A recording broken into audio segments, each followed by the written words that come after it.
Salut à tous, et bienvenue une fois de plus sur votre chaîne d'information préférée, Chris Yapi TV News.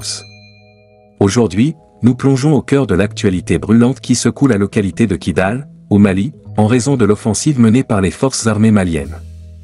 Depuis le départ des casques bleus de la mission onusienne en début de semaine dernière, le cadre stratégique permanent pour la paix, la sécurité et le développement, CSPSD, a pris le contrôle de cette région stratégique du nord du Mali. L'état-major des armées a révélé avoir mené des frappes ciblées sur cette emprise détenue par une coalition de groupes armés signataires de l'accord d'Alger de 2015.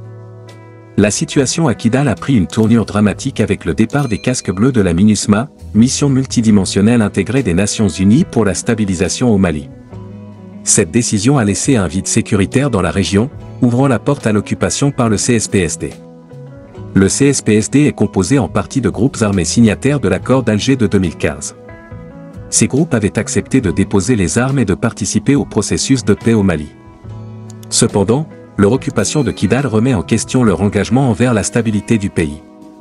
La population de Kidal est divisée quant à l'occupation par le CSPSD. Certains habitants craignent des frappes aériennes de l'aviation malienne, tandis que d'autres estiment que la situation peut être résolue par le dialogue et la diplomatie. L'un des impacts les plus préoccupants de la situation à Kidal est la déscolarisation des enfants de la région pendant des années. Un habitant anonyme déplore cette situation et souligne l'importance de la réouverture des écoles pour l'avenir de la région. Des rumeurs circulent à Bamako selon lesquelles les forces armées maliennes, avec le soutien de partenaires russes, préparent une opération d'envergure pour reprendre le contrôle de Kidal. Cela pourrait marquer un tournant majeur dans le conflit au Mali. L'occupation de Kidal par le CSPSD remet en question l'accord d'Alger de 2015, qui visait à mettre fin au conflit au Mali. Certains estiment que cet accord a été inefficace, tandis que d'autres appellent à sa révision pour mieux prendre en compte les réalités du terrain. Si les forces armées maliennes reprennent effectivement le contrôle de Kidal, cela pourrait marquer un retour de la stabilité dans la région.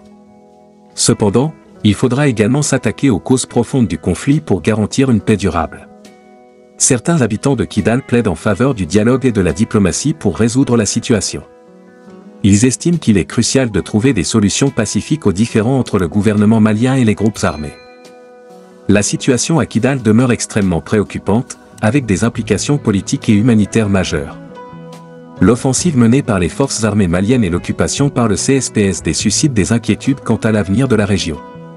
Il est essentiel de suivre attentivement l'évolution de cette situation complexe et de promouvoir le dialogue et la diplomatie comme moyen de parvenir à une résolution pacifique.